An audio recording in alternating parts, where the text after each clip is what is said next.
Allez, on y va ensemble. Quittant la gloire de ton ciel, tu es venu sur terre. Fils aimé du Dieu éternel, quittant la gloire de ton ciel, tu es venu sur terre. Fils aimé du Dieu éternel, tes bras tu as ouvert, ta grâce a bouleversé le cours de notre humanité. Nous crions ensemble, victoire, Christ est la lumière du monde, que sa gloire couvre la terre, puissance infinie qui libère, son nom est saint, il est saint, il est saint. Nous les fils et les filles du roi, en ton nom chaque jour, un hymne de gloire et de joie, célébrant son amour. Les nations de la terre s'inclineront devant le Père, chanteront ensemble, victoire, Christ est la lumière du monde, que sa gloire couvre la terre, puissance infinie qui libère, son nom est saint, il est saint, il est saint. Christ est la lumière du monde, que sa gloire couvre la terre, puissance infinie qui libère, son nom est saint, il est saint, son nom est saint, il est saint, son nom est saint, son nom est saint, il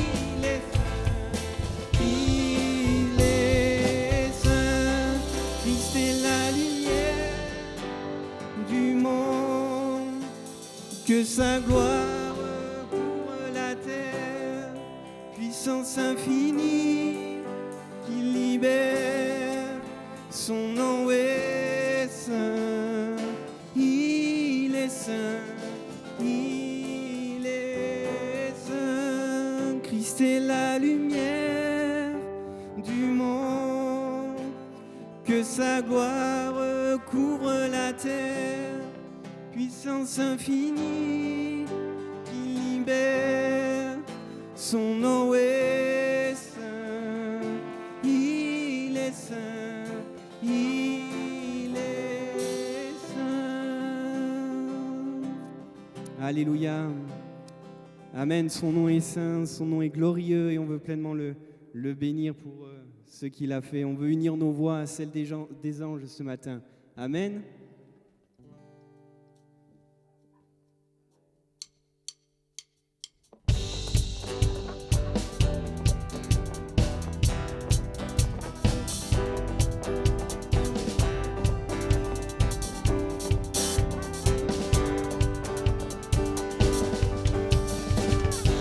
Miséricordieux, grâce incomparable, amour véritable, je t'exalte, tu es Yeshua, Dieu sauveur.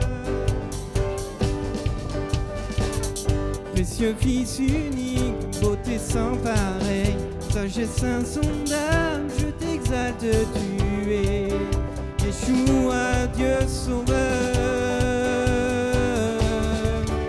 nos voix unies à celles des anges déclarent tu es le Dieu sauveur, notre Dieu seul sauveur.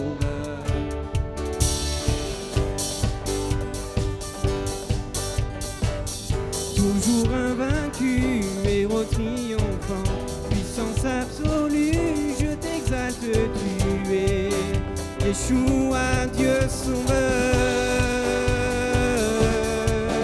Nos voix unies à celles des anges déclarent tu es le Dieu sauveur, notre Dieu seul sauveur. Ton peuple uni à tous les anges déclare tu es le Dieu sauveur, notre Dieu seul sauveur. Nos voix unies à celles des anges déclarent tu es le Dieu sauveur, notre Dieu seul sauveur. Ton peuple uni à tous les anges déclare tu es le Dieu sauveur, notre Dieu seul sauveur.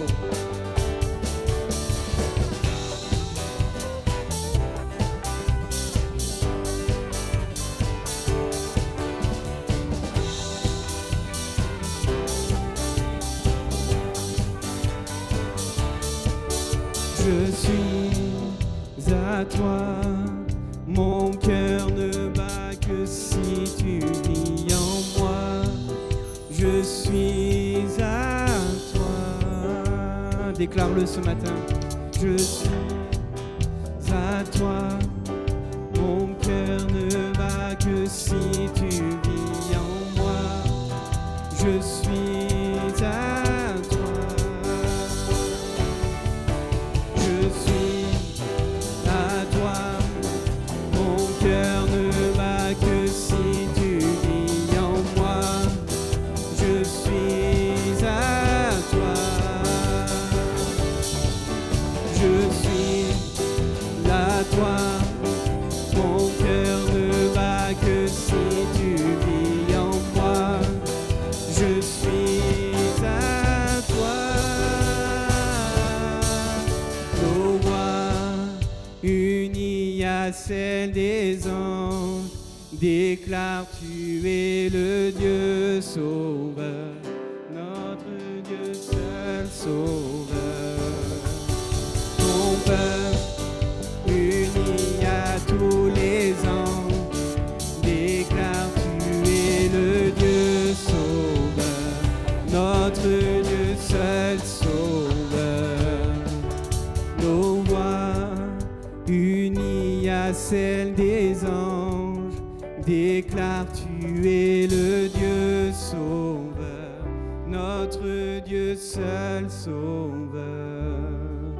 Ton peuple uni à tous les anges déclare tu es le Dieu sauveur, notre Dieu seul sauveur.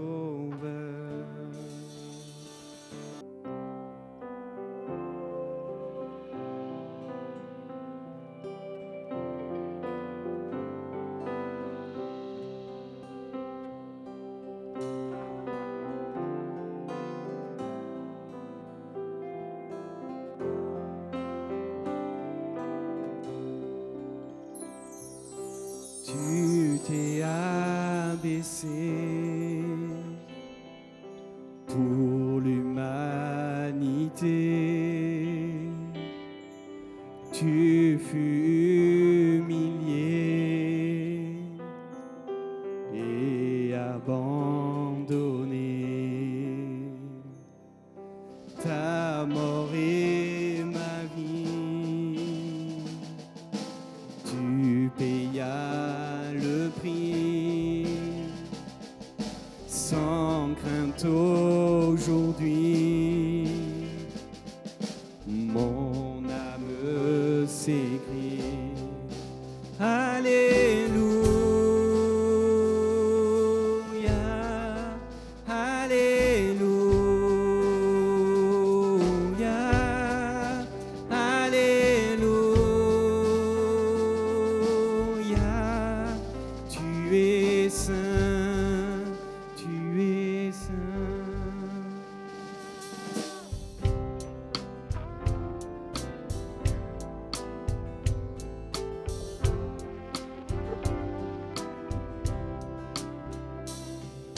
Je suis à tes pieds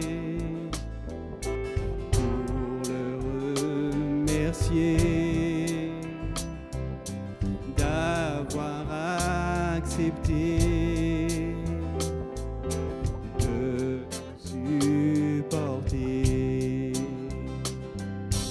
Éprouvé, je tiens. Je viens avec tous les saints, chanter tu reviens, alléluia, alléluia, alléluia.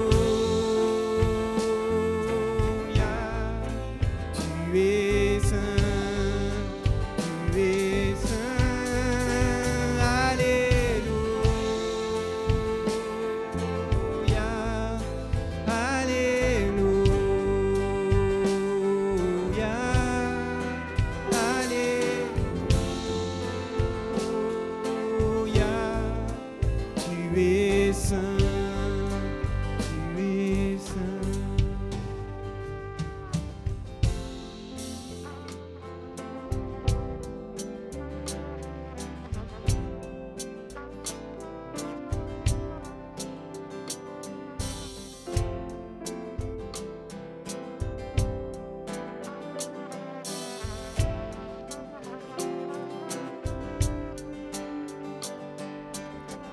Élevé, glorifié, tu es ressuscité et tu vis à jamais.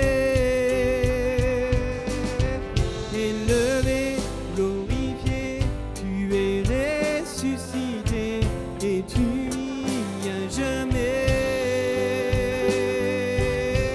Élevé, glorifié, tu es ressuscité et tu vis à jamais. Élevé, glorifié, tu es ressuscité et tu vis à jamais. Alléluia, alléluia, alléluia. Tu es saint, tu es saint, alléluia, alléluia, alléluia.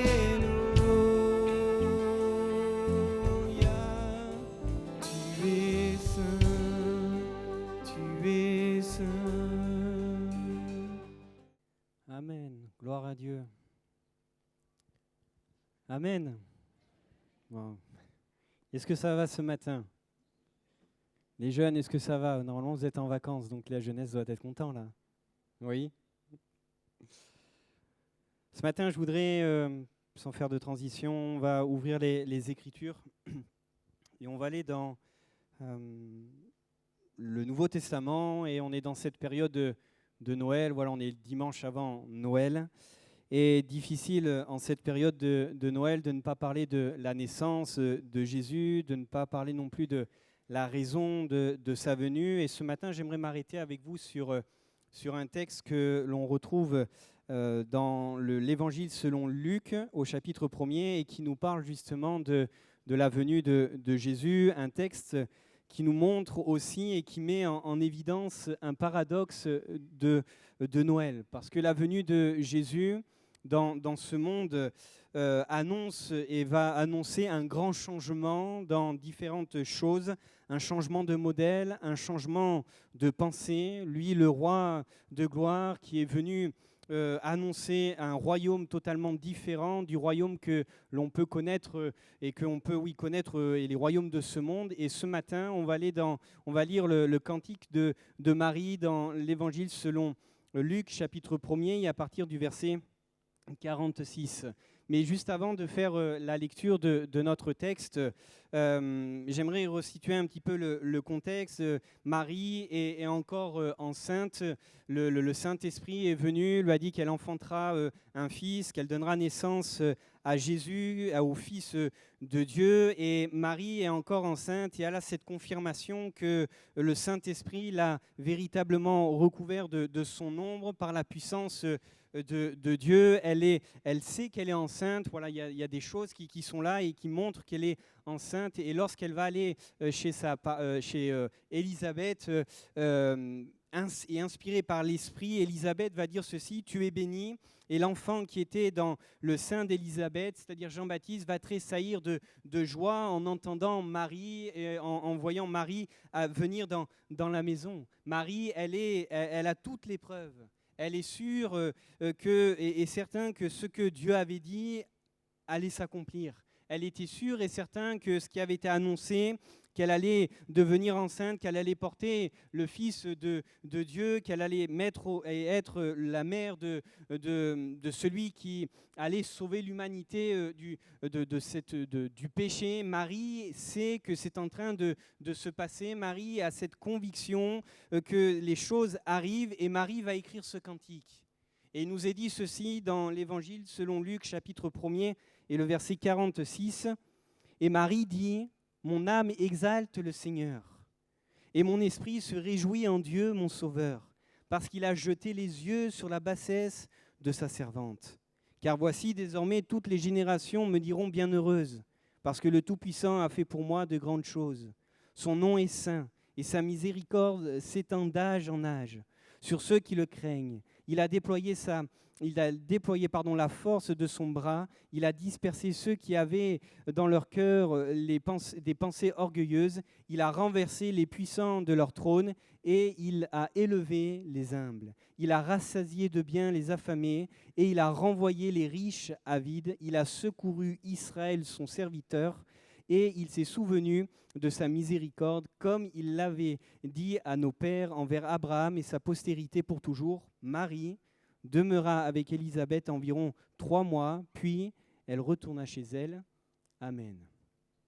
Un cantique que l'on connaît, un texte que l'on connaît, que l'on cite, c'est vrai, souvent dans cette période de fête, dans cette période où on parle de Noël, mais dans ce cantique, on voit ici finalement tout le cœur de cette femme, tout ce qu'il y a dans son cœur. Elle, alors qu'elle est confiante que dans le Seigneur, qu'elle voit l'accomplissement de la promesse s'accomplir, son âme s'élève devant Dieu, son âme, et elle va pousser un cri, une louange éclate, et elle vient adorer son Dieu qui lui a permis d'être un instrument entre les mains de Dieu. Elle vient et il y a ce cantique qui est là. Et ce matin, j'aimerais vous amener et on va s'arrêter ensemble sur ce passage et nous amener sur un contraste que l'on retrouve dans ce cantique et finalement que l'on ne retrouve pas uniquement dans ce texte, uniquement dans ce cantique, mais qu'on retrouve aussi dans toutes les Écritures. On se rappelle de cette jeune fille choisie par Dieu, qui a trouvé grâce aux yeux de Dieu, qui a été un instrument, enceinte à ce moment. Marie met en poésie finalement ce contraste. Marie va dire ceci, elle va parler de la bassesse de sa servante. Elle utilise le mot ici, bassesse, qu'on aurait pu traduire, et dans certaines traductions, c'est mentionné ainsi l'humble condition ou l'humilité de sa servante. Elle parle d'elle comme une esclave. Elle parle d'elle comme une esclave d'une humble condition qui est très basse. Elle parle sûrement d'une réalité. Marie était loin d'être riche. Marie n'avait pas beaucoup de richesse, elle n'avait pas beaucoup de biens. C'était une jeune fille qui n'avait pas beaucoup de moyens. Mais en écrivant cela, elle met en avant ce qui change dans la venue de Jésus. Ce qui va changer dans la venue de Jésus. Elle va mettre sa condition en contraste avec ce qui va être au moment où Jésus va venir, parce qu'il est écrit, et elle va dire, car voici, désormais, toutes les générations me diront bienheureuse. Marie qui parle et qui fait ce premier contraste concernant sa personne. Elle qui est de condition basse, elle qui est de condition humble, qui n'a pas grand-chose, elle qui se situe comme une esclave de Dieu, elle dit qu'au moment où Jésus va venir, il va y avoir un bouleversement. Il va y avoir un changement. Elle qui était de condition humble, elle va être vue de toutes les générations et on lui dira qu'elle est bénie. Mais Marie, elle ne s'arrête pas là, parce que ce jeu de contraste, on le retrouve dans tout ce cantique. Elle parle de l'action puissante de Dieu que Dieu va opérer dans la venue de Jésus et elle va dire, il déploie sa force. Il déploie sa force. Et comment cela se caractérise? Par un contraste. Il est écrit, il disperse ceux qui ont le cœur orgueilleux. Il renverse les puissants. Il renvoie les riches à vide.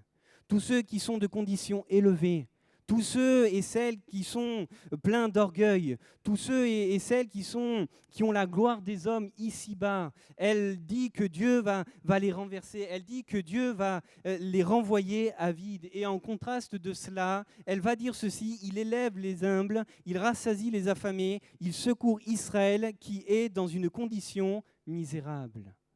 Dans une condition misérable. Et Marie est en train ici de dire et de pointer du doigt, de mettre en relief le sujet de tout ce cantique et de toute cette révélation qu'elle a par le Saint-Esprit, c'est que Jésus est en train de faire quelque chose d'incroyable. Jésus est en train d'amener un bouleversement. Il pose les regards sur ceux qui sont de condition humble. Il pose ses regards sur ceux et celles que la société pouvait rejeter. Il pose ses regards sur tous ceux et celles qui sont de basse condition. Elle met en évidence quelque chose de fort dans ce cantique. Elle va dire finalement que Dieu rejette toutes les idées de grandeur. Tout ce qui est frappant, tout ce qui est éclatant à nos yeux, tout ce qui peut sembler mériter la gloire des hommes, c'est comme si Dieu, finalement, rejette toutes ces idées de grandeur pour s'intéresser aux plus pauvres, pour s'intéresser à celui ou celle qui est humble, d'une condition basse. Et ce matin, finalement, c'est là tout le cœur du message. C'est tout le cœur du message, parce que parfois, on a remplacé Noël par toutes ces idées de grandeur humaine. On a remplacé Noël par les paillettes, par la beauté, par tout ce qu'il y a, ces décorations qui sont très jolies. Toutes ces choses qu'on voit et qui semblent très simples. Il y a la course au meilleur cadeau. Il y a la course aux meilleurs vêtements. Il y a la course au meilleur repas. Il y a la course peut-être à la meilleure bûche, et ainsi de suite. On essaye toujours le meilleur et dans cette période, on est dans cette joie d'aller chercher toujours le meilleur, d'aller chercher toujours le meilleur et finalement et souvent, les fêtes sont synonymes de cela. Regardez même juste les couleurs qui sont utilisées. On utilise le doré, on utilise l'argent, tout ce qui frappe aux yeux des hommes. Mais finalement, Noël, c'est se rappeler que Dieu est venu sur cette terre. Qu'il s'est humilié, c'est que Dieu a revêtu l'humanité loin de la gloire, loin des choses qui frappent les regards.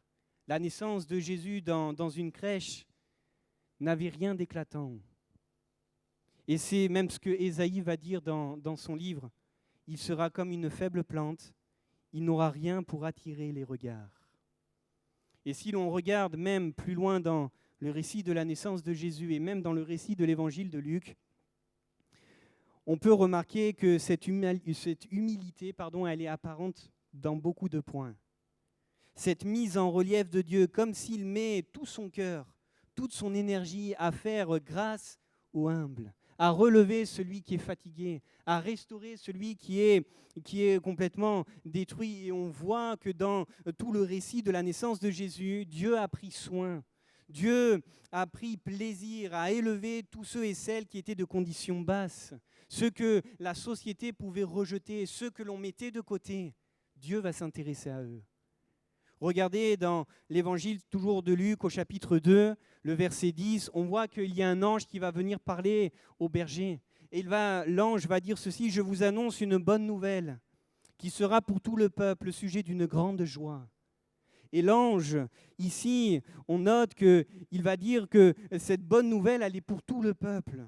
Elle n'est pas pour des privilégiés. Elle n'est pas pour des personnes particulières. Elle n'est pas pour des personnes qui sont élevées à un rang. Elle n'est pas pour des personnes qui ont une place peut-être au-dessus des autres. L'ange s'adresse donc à des personnes qui sont choisies comme étant les représentants ici du peuple, comme étant les représentants parce qu'ils vont recevoir cette nouvelle qui est destinée à l'ensemble du peuple. Et ils vont proclamer cette nouvelle. Alors on pourrait se dire, à qui l'ange va parler? Qui sont les représentants du peuple que Dieu a choisi ici? Si vous regardez dans notre société, et on est dans cette optique, dans cette vision, dans le contexte dans lequel nous sommes et dans le monde dans lequel nous sommes, s'il faut choisir un représentant, vous êtes d'accord avec moi, on choisit toujours le meilleur. On choisit toujours celui qui parle bien. On choisit toujours celui qui présente très bien. On choisit toujours celui qui est de bonnes conditions. On choisit toujours quelqu'un qui a une belle éloquence. C'est comme cela, ça fonctionne ainsi, que ce soit dans le milieu politique, que ce soit dans le travail, que ce soit même dans l'éducation, dans toutes ces choses, dans tous les domaines de la société, on choisit toujours le meilleur. Ceux qu'on envoie comme étant les représentants, ceux qui sont chargés de recevoir une nouvelle pour les partager aux autres, eh bien on choisit, oui, toujours le meilleur, les meilleurs. Mais ici, dans l'Évangile selon Luc, au chapitre 2, et dans toute la naissance de Jésus, ce n'est pas le cas. Ce n'est pas le cas. L'ange est en train de parler à qui? Il parle à des bergers. Il n'est pas en train de parler au roi. Il n'est pas en train de parler à des hauts fonctionnaires. Il n'est pas en train de parler à des scribes.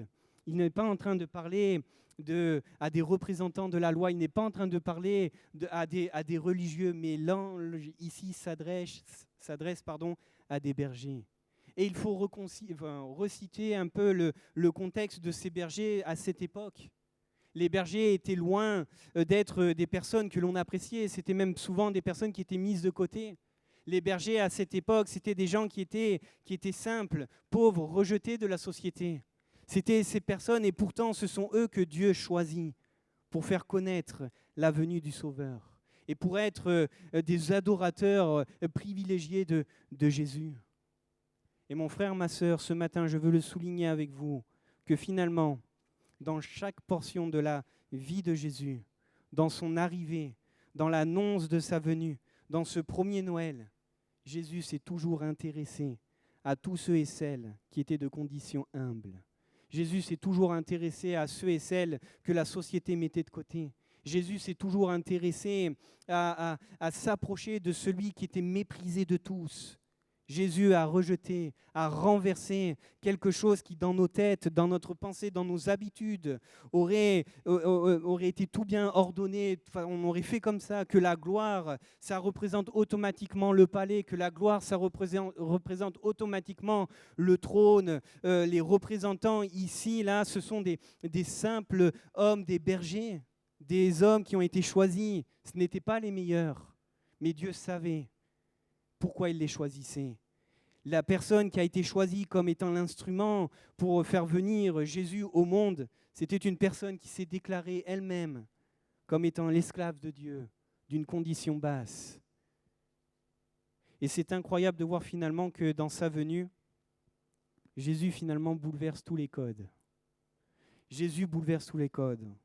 On se serait attendu à ce que Jésus, le Messie qui doit arrive en grande pompe, que le tapis rouge soit déployé pour Marie et Joseph, que le plus beau palais soit choisi, que la meilleure des chambres soit prise aussi, le meilleur des berceaux, que le meilleur et la meilleure personne s'occupent d'eux. Mais quand on lit, c'est loin de tout ça. Jésus, il a dû fuir. Il est né dans une étable. Il a été couché dans une mangeoire. Et c'est au travers de personnes de basse condition que Jésus est venu. Jésus s'intéresse à tous ceux et celles qui sont rejetés. Jésus s'intéresse. Noël, c'est ça, c'est Dieu qui s'est intéressé à nos vies. On n'était pas les meilleurs, mais il s'est intéressé à nos vies. Dans l'annonce de la naissance de Jésus, l'ange Gabriel va dire ceci à Marie dans Luc chapitre 1er, verset 32. « Il sera grand, il sera appelé fils du Très-Haut, et le Seigneur Dieu lui donnera le trône de David, son père. Il régnera sur la maison de Jacob éternellement, et son règne n'aura pas de fin. Et quand on regarde tout ce verset, quand on regarde et on lit attentivement tout ce qui est écrit, si on peut le laisser afficher, on est loin des termes très humbles. On est loin des termes qui nous parlent de bassesse. Il est question ici, dans ce verset, d'être un roi puissant, d'être grand. Il est question d'un règne qui n'a pas de fin, un règne qui durera éternellement. Pourtant, même ce même Jésus qui est présenté en ces termes par l'ange Gabriel, lui qui est présenté à un rang élevé, grand héritier du trône de David, héritier de la promesse, ce même Jésus, Luc nous dit, Marie va le coucher à sa naissance dans une mangeoire qui est réservée aux animaux. Ce même Jésus qui est décrit dans des termes grands, dans un élevé, digne, va naître dans la plus grande des simplicités, loin du trône, loin des palais, loin de toutes les paillettes, loin de tout ce que l'on pourrait, à nos yeux, qui pourrait être sujet de gloire. Jésus va naître dans une étable et placé dans une mangeoire, et dans la condition la plus basse. Et même si l'ange est en train d'annoncer quelque chose de prophétique, il sera grand, c'est l'héritier du trône, c'est lui dont le règne n'aura pas de fin, c'est vrai, mais pour un temps, Jésus va revêtir l'humanité. Pour un temps, Jésus va prendre une condition qui est très humble. Il va s'abaisser. Et on pourrait se poser cette question, mais pourquoi Dieu marque autant ce trait dans les Écritures? Pourquoi Luc, finalement, appuie autant là-dessus? Pourquoi Luc fait révéler au travers du cantique de Marie, des récits, que c'est au travers de personnes de basse condition que Jésus est venu, qu'il est venu comme renverser les idées conçues? Parce que les évangiles sont venus présenter un roi, oui, c'est vrai, mais un roi qui s'est abaissé pour que ceux et celles qui s'abaissent soient élevés. Et c'est ça l'œuvre de Jésus, c'est ça finalement le vrai message de Noël. C'est ça le vrai message de Noël. Pour tous ceux qui étaient bien bas tombés, pour tous ceux qui étaient dans des conditions basses, alors que cela fait maintenant 2000 ans, Jésus est venu, il s'est abaissé, il s'est humilié, mais dans le but de relever et d'élever ceux qui étaient abaissés, ceux qui étaient rejetés. Ceux qui étaient rejetés. Et c'est ce que Marie est en train de proclamer. Elle est de condition humble, mais Jésus venant l'a élevée au rang de celle qui l'a portée, de celle qui va être bénie, de celle qui va le mettre au monde. Les bergers qui étaient de conditions simples, je le redis, mais même rejetés de tous, ont été choisis pour être des adorateurs, les premiers porteurs de la bonne nouvelle. Et dans son cantique, Marie va dire ceci: il a renversé les puissants de leur trône et il a élevé les humbles.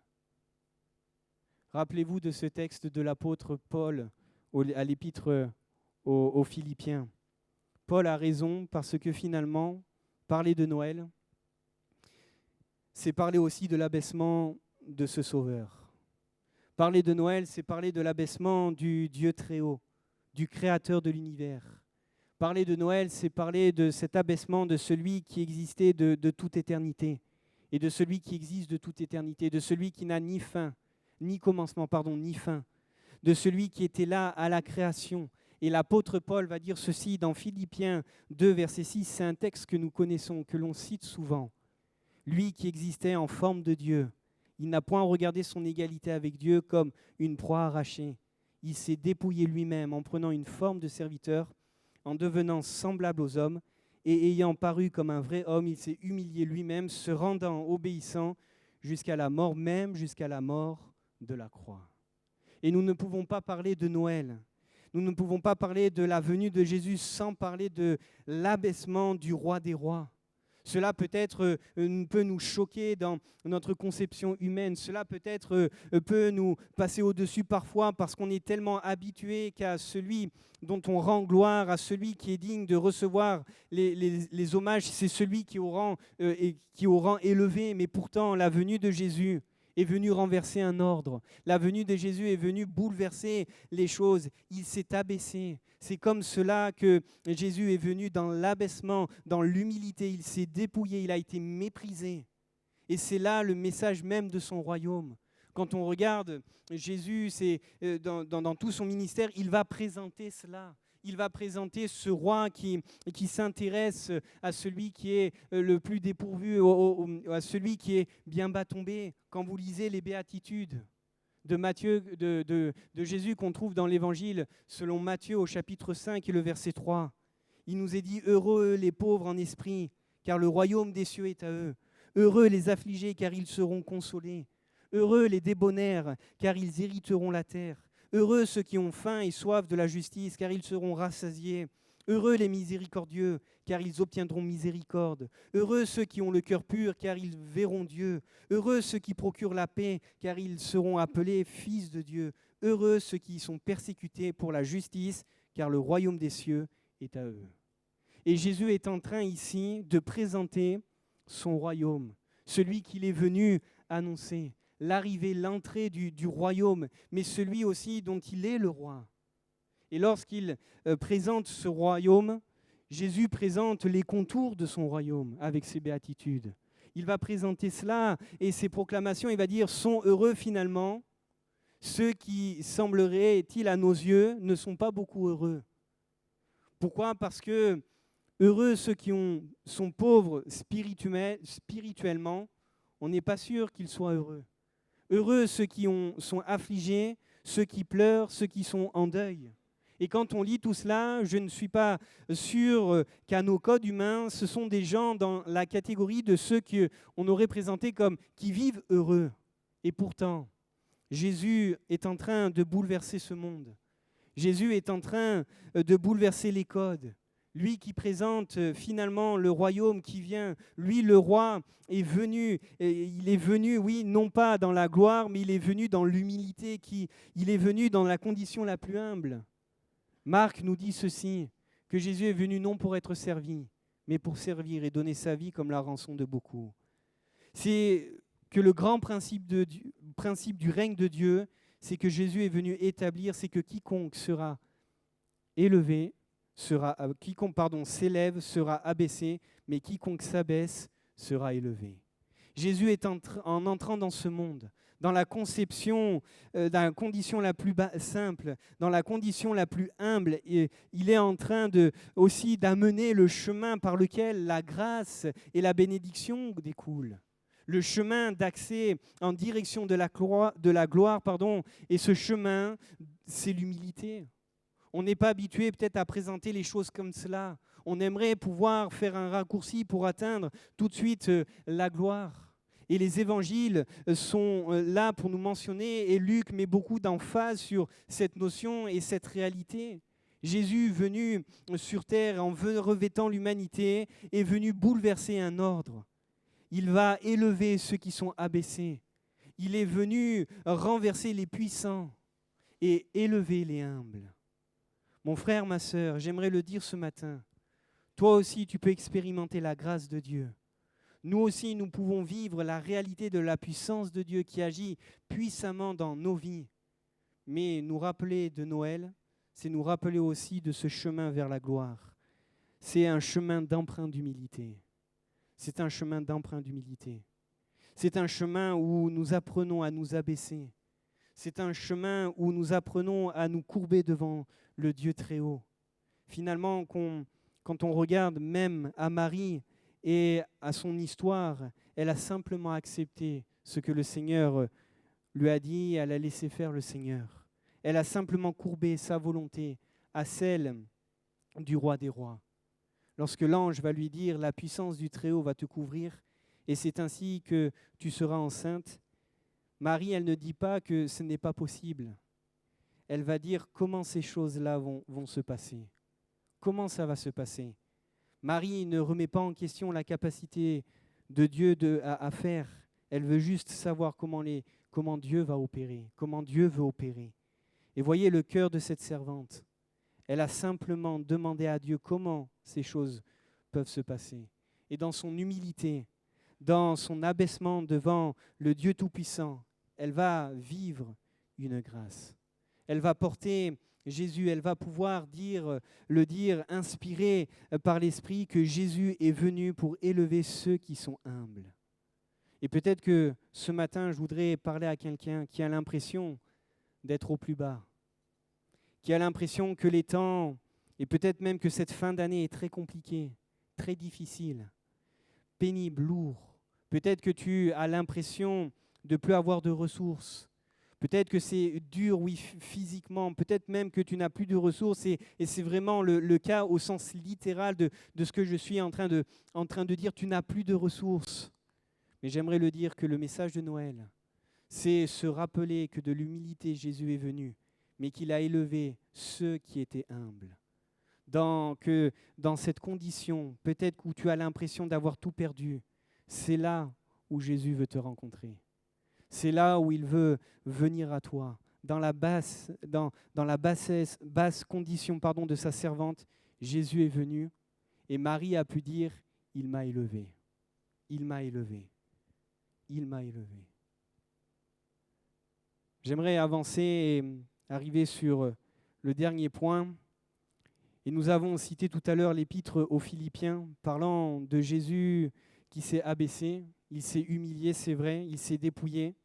Et juste après, dans Philippiens au chapitre toujours 2 et le verset 9, Paul pourra dire ceci, c'est pourquoi, c'est-à-dire à cause de son abaissement, Dieu l'a souverainement élevé et lui a donné le nom qui est au-dessus de tout nom.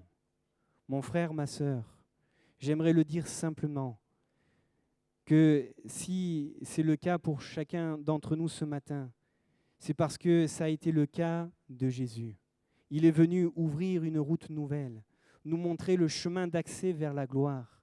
Il est venu nous présenter un nouveau royaume, quelque chose de totalement différent de ce que l'on peut penser, quelque chose de totalement différent de ce qu'on a l'habitude de penser. Jésus a accepté de s'humilier, d'être obéissant à Dieu. Il a aussi été souverainement élevé à la fin. Mais il a pu être élevé, pourquoi ? Parce que Jésus s'est rendu obéissant. Il a accepté de se dépouiller. Pourquoi ? Parce que si Dieu a pu élever Jésus, pourquoi ? Parce que Dieu a posé ses regards sur son Fils. Il a jeté ses regards sur sa servante qui était de basse condition. Mais il a aussi jeté ses regards sur son Fils qui s'est abaissé, sur son Fils qui a revêtu l'humanité. Lui qui a souffert, lui qui s'est dépouillé, Dieu l'a souverainement élevé. Et je crois de la même façon, nous avons raison ce matin de nous abaisser sous la puissante main du Seigneur. Nous avons raison ce matin de reconnaître ce que nous sommes. Nous avons raison ce matin de ne pas résister par orgueil. Nous avons raison ce matin de venir et de nous incliner, de courber notre volonté devant le Maître parce qu'il est celui qui élèvera au temps convenable. Il est celui qui nous restaurera. Il est celui qui, et on pourra dire comme Marie, il m'a élevé. Pierre pourra dire ceci dans son épître, Dieu résiste aux orgueilleux, mais il fait grâce aux humbles. Et ça, c'est juste un rappel de ce que l'on retrouve dans l'évangile de Luc. C'est ce que l'on retrouve. Et il va ajouter ceci, humiliez-vous donc sous la puissante main de Dieu, afin qu'il vous élève au temps convenable.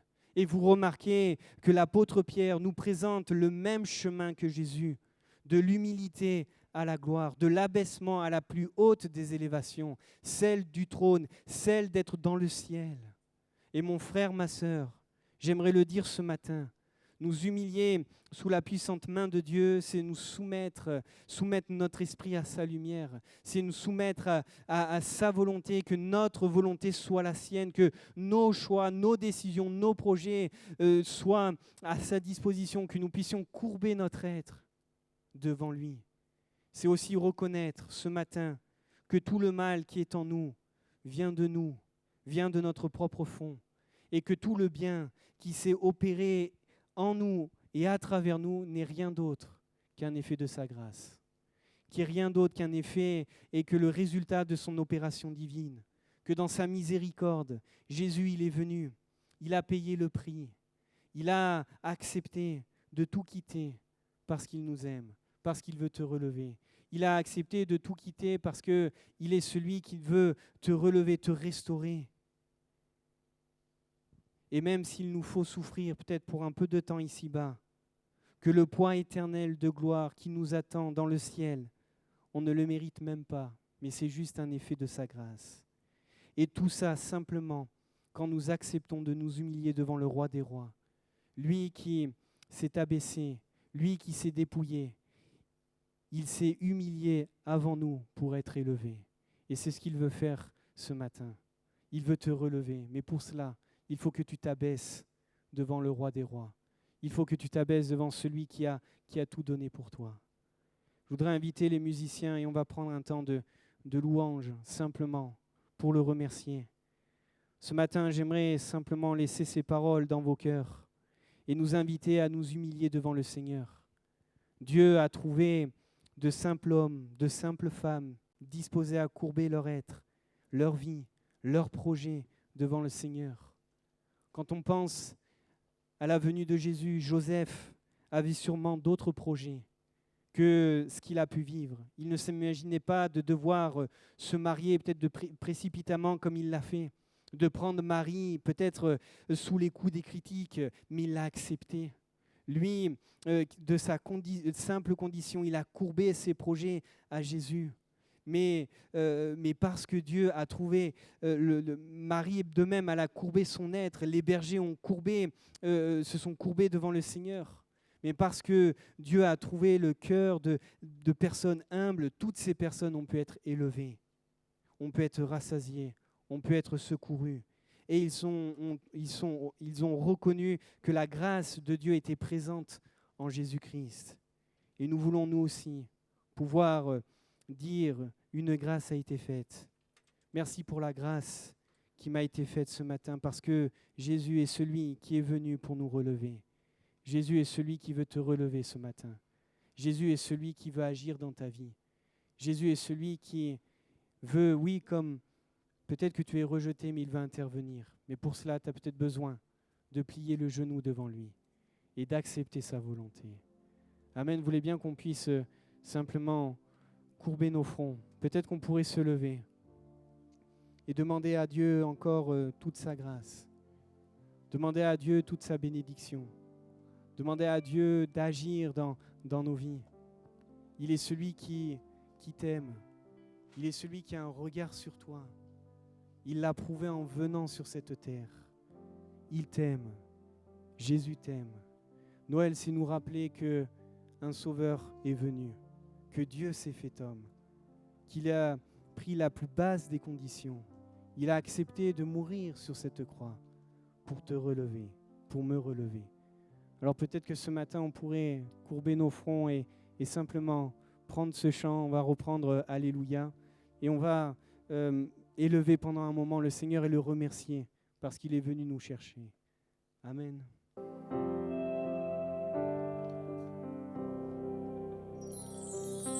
Tu t'es abaissé pour l'humanité. Tu fus humilié et abandonné. Ta mort est ma vie. Tu payas le prix sans crainte aujourd'hui. Mon âme s'écrie Alléluia, Alléluia, Alléluia.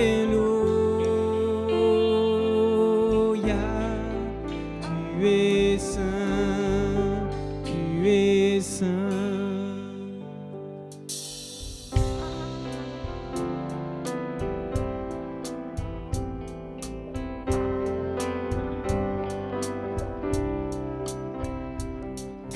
Je suis à tes pieds pour te remercier d'avoir accepté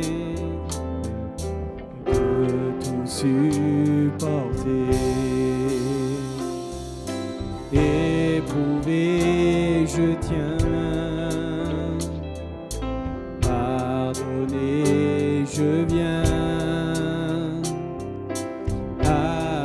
tous les saints. Chanter, tu reviens. Alléluia, Alléluia, Alléluia. Tu es saint, tu es saint.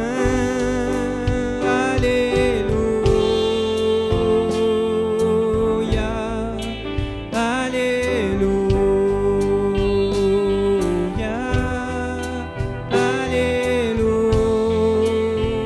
Alléluia.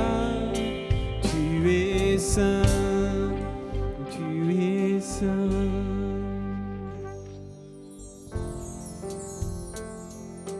Alléluia, Seigneur. On veut t'adorer, Seigneur, ce matin.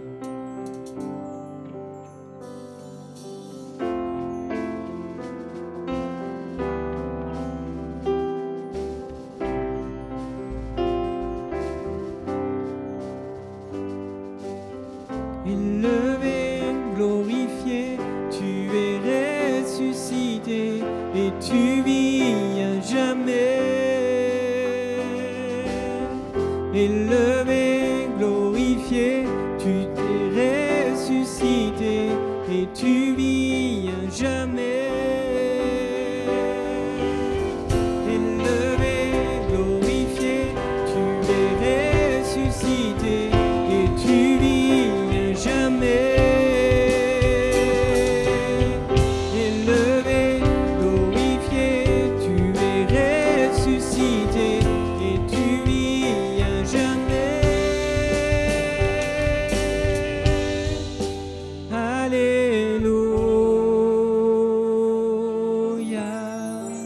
Alléluia.